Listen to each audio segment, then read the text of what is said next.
Today we're going to look at section 8.6, the normal distribution.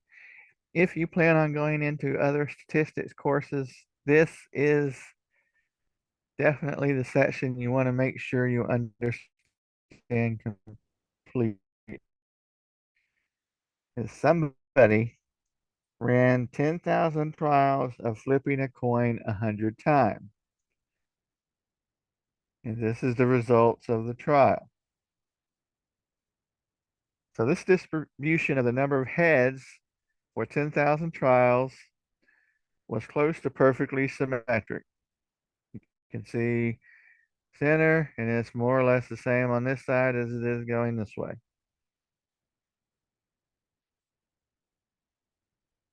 Bell shape. Because distribution with this shape appears so often, we have a special name for them. They're called the normal distribution. Normal distributions can be completely described using two numbers we've seen before, the mean of the data and the standard deviation of the data. You may remember that we described the mean as a measure of centrality. For a normal distribution, the mean tells us exactly where the center of the distribution falls. The peak of the distribution happens at the mean, and because the distribution is symmetric, it is also the median. Standard deviation is a measure of dispersion. For a normal distribution, it tells us how spread out the histogram looks. So we're going to look at some properties in particular, the 68, 95, 99.7 rule. So the most important property of a normal distribution is tied to its standard deviation.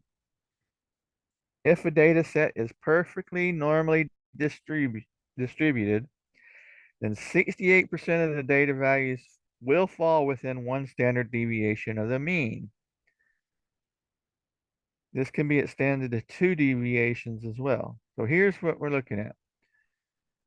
From here, one standard deviation. So I'm looking at a mean of 400,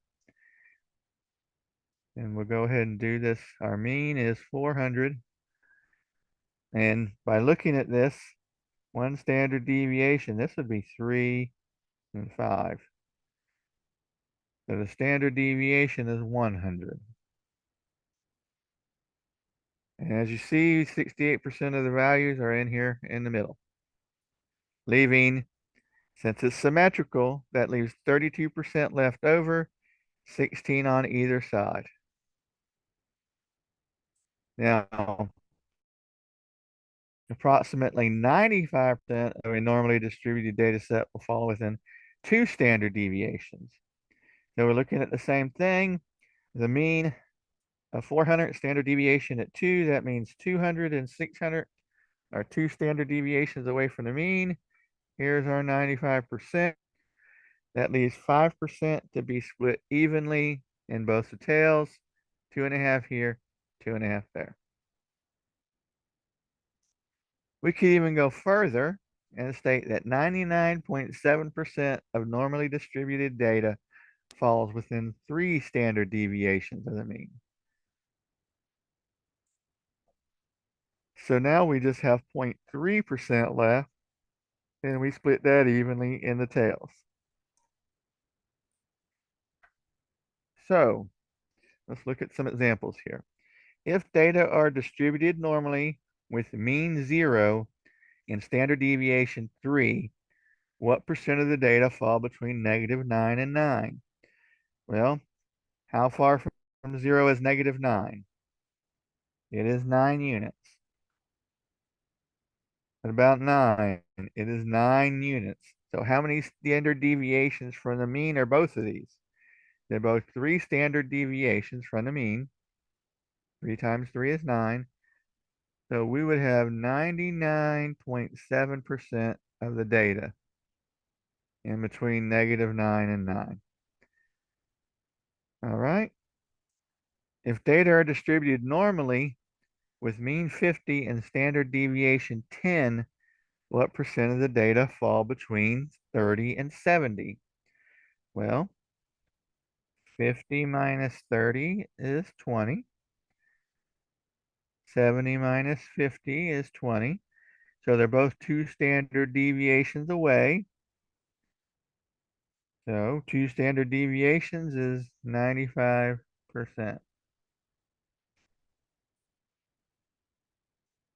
Okay, if data are distributed normally with a mean of 60 and a standard deviation of 5, what percent of the data fall between 55 and 60? Again, 60 minus 55, that's 5 away from the mean. 65 minus 60, that's 5. Standard deviation is 5. There's a 1 deviation away on both sides, and we're looking at 68%.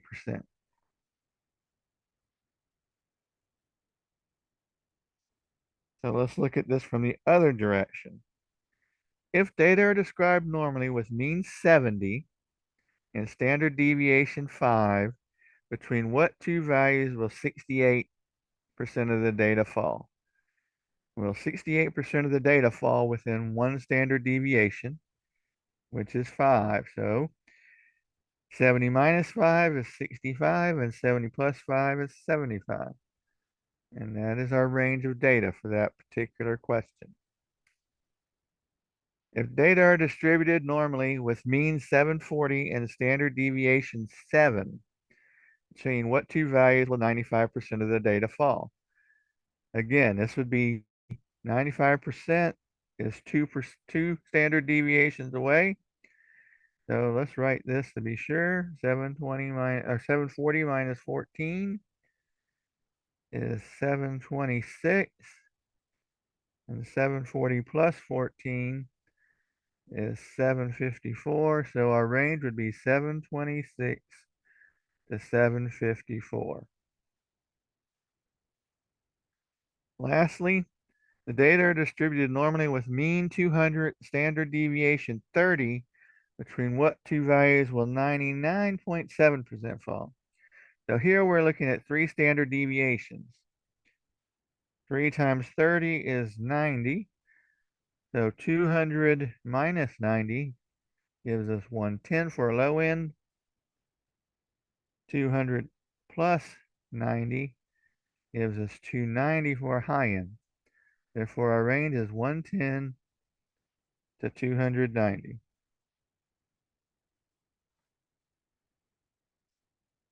Okay, there are more problems we can solve using this 68, 95, 99.7 rule. But first, we must understand what this rule implies. Remember, the rule says that 68% of the data falls within 1 standard deviation of the mean. Thus, with a normally distributed data with mean 100 and standard deviation 10, we have this distribution. Since we know that 68% of the data lie within 1 standard deviation of the mean, the implication is that 32% of the data must fall beyond 1 standard deviation away from the mean. Since the histogram is symmetric, we can conclude that half of the 32%, or 16%, is more than 1 standard deviation above the mean, and the other half is beyond, which we looked at earlier. Furthermore, we know that the middle 68% can be split into 2, with 34% on either side of split at the mean. All right, so just the 68 part of 68, 95, 97.5 gives us 4 other proportions in addition to 68% in the rule. Similarly, the 95 and 99.7 parts each give us 4 more proportions. As you see here, 95 can split into 47.5, and then of course the 2.5 we said before. Same with the 97. It's split on each side of the mean, and then it's split again the remainder. So putting all this together, we can find even more complicated proportions. For example, since the proportion between 100 and 120 is 47.5, and the proportion between 100 and 110 is 34, we can subtract to find a proportion between 110 and 120. We would simply take 47.5, subtract the 34, and get the 13.5. So suppose we have data that are normally distributed with mean 500 and standard deviation 100. What proportion of the data fall in these ranges? So we have a mean of 500, standard deviation of 100. So here we have 300 to 500. So 300 is 2 standard deviations away, but it's only on one side. So it would be 1/2 times our 68%, which would be 34%. Okay, how about 600 to 800? Okay, well, 800 is 3 standard deviations away on one side. 3 standard deviations, that would be half of 99.7, which my brain's not functioning today, so 99.7 divided by 2, that gives us 49.85% between the mean and 800. However, 600 is 1 standard deviation away from the mean, which would be, we're working on 1/2. So as we show here, 34%. If I subtract that from here, my final solution is 15.85%. 15.85%. Okay, now we have a double thing. I have 400, which is 1 standard deviation to the left. So that's 34%. Then I have 700, which is 2 standard deviations. So that's half of the 95, which is the 47. So basically what I'm looking at is we have 34% here, and then this 47 as well, 47.5. So we add that together, and we get 81.5%. That's one of the ways we can use this rule. That brings us to what is typically used when dealing with normal distributions. When we want to apply the 68, 95, 99.7 rule, we must first figure out how many standard deviations above or below the mean our data fall. This calculation is common enough that it has its own name, the standardized score. Values above the mean have positive standardized scores, while those below the mean have negative standardized scores. Since it's common to use the letter Z to represent a standard score, this value is often referred to as a Z-score. So we have a couple formulas, which are basically the same thing rearranged. If X is a member of a normally distributed data set with mean mu, that's the symbol here, and standard deviation, I believe that's sigma, then the standardized score for X is Z equals X minus mu over sigma. So you take the X, subtract the mean, and divide it by the standard deviation. Now, should we know the Z-score, but not the original data value, you can find it by solving the previous equation for X. So we would multiply by sigma and then add mu. So in this case, X would equal to mu plus Z times sigma. Yes, mu and sigma are Greek letters. They are analogs of the English letters M and S, which stand for mean and standard deviation. If you were to convert every data value in a data set to its z-score, the resulting set of data will have mean 0 and standard deviation 1.